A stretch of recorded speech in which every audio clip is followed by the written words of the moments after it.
penj mar kijisea ni nochakore gi kar kanyo. Mondo wang'e tiende kako chakore. Penj mar kijisea oting'o penj mang'eny e iye ka.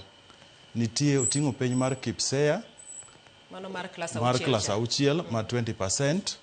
Oting'o penj e kipsea kanyo, oting'o penj mar grade 4, oting'o penj mar grade 5 e iye kanyo. Then bang'e oting'o penj mar grade 7 e iye kanyo, to oting'o penj mar grade 8. Koro kijisea ma koro nyobedo release ni ok en penj achiel manyicho tim giko mar higa ni. En penj moting'o penj mano jogo chako timo kochakore grade 4 nyaka nyo gichope grade 9. Koro osebed kichoke. Koro osebed kichoke kamano koa grade 4 kanyo gichope grade 6 to gima nyo ne gitime 4 gi 5 gi 6 loso 20%.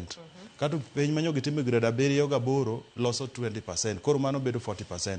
Koro manyo gitimo e giko mar higa ni to kelo mana percent 60. Koro iriwo mar kipsea cha idok chien. Ing'yo ni kipsea na yuda di 7 gi 8 mag assessment. Assessment ayuda di kati chaki mede e moroni. Yes. Ing'yo class 7 gi 8 waluongo ni formative assessment. Mane gitimo through school based assessment mane gitimo grade 7 grade 8. Koro imedo magote. Koro kimedo mayude kijisea summative manyo koro gitimo giko mar higa ni. Koro kisedo mano koro kido kaka i-perform.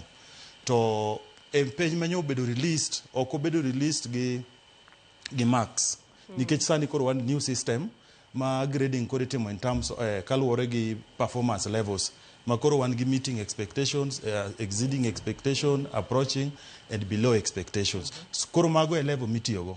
Koro king'iyo penj manyo gol ni ang'e ni jonyuol mang'eny ose penjo ni to amed points kech owach ni meeting expectations opog diriyo. Meeting expectations 1 gi 2. Koro level ka level exceeding bendo opog diriyo. Approaching bendo opog diriyo. Koro janyuol ng'eno ka nyathina no yudo exceeding 2 to miye 7 to ng'ato oyudo 1 to miye 8. Koro odwano med points go te mondo rom nyaka 72. To kong'iyo to yudo ka ok tali gi gik mondik piny kacha ka. Koro adwana ler ni kaka nek nyogolo duoko ok imed points go. Points go kumed kamano. Itimo nang'o? Points mondo mi yud nyathi duoko gima duong' adwaro gima duong' mokwongo wawinjore ni to penj mar kijisea ni ang'o mi itime.